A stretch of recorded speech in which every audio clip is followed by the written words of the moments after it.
Hello and welcome back to the Wii U 5. In the wake of potentially losing any future in this channel, and those of you on my social media do know what I'm talking about, I went into a mode in which I even told my Asian mom about it. And if you know Asian parents, you know it's all about making money in a stable position, like being a doctor or a lawyer. But instead, she recognized my hard work and hoped that it would all work itself out. And I was like, did my Asian mom just recognize my hard work? We're all gonna die! The most important thing to preface this entire review with is the fact that this is a PlayStation 2 game that's been remastered.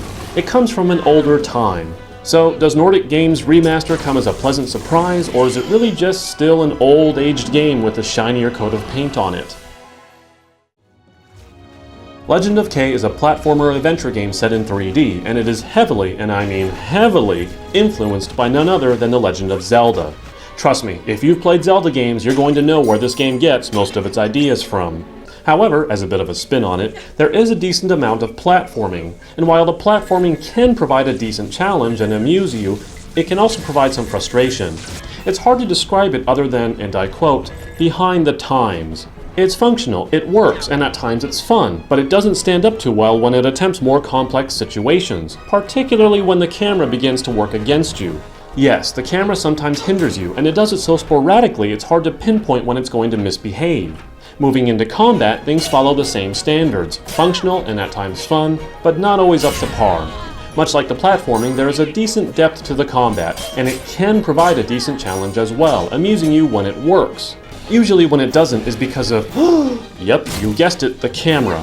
Finally, looking over gameplay in its entirety, there is some decent variety in your adventure, namely the addition of riding animals and solving puzzles that are mostly easy but still provide a good change of pace. Watching the credits roll just 12.5 hours later strikes a bit of a mediocre tune as well. We're looking at a more pricey budget title at a meager $25 on the Wii U, but also looking at an adventure with a length that falls drastically short of the game it so heavily draws upon. If you wanted a lengthy, epic adventure, it's not here. At the same time, its extras are numerous. If you really want to go back through and collect everything, it definitely could take a while. So in some ways, its lower price is met with a smaller adventure, but without much replay value, it's also a bit expensive as a budget title single playthrough.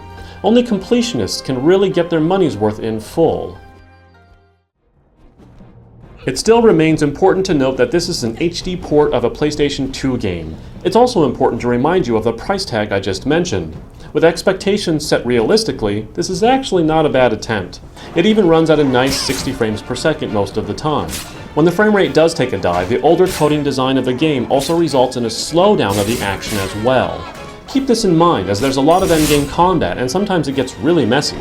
In terms of audio, the music is actually rather pleasant, and I was surprised at how catchy and well adjusted some tunes were for their respective environments, something that aged very well. But then my enjoyment of the music is ruined by this. Thanks for saving me, boss. Those nasty crocs scared me off to death. It's not just that the voice acting is often pretty bad, but that some of the accents are just shockingly out of place.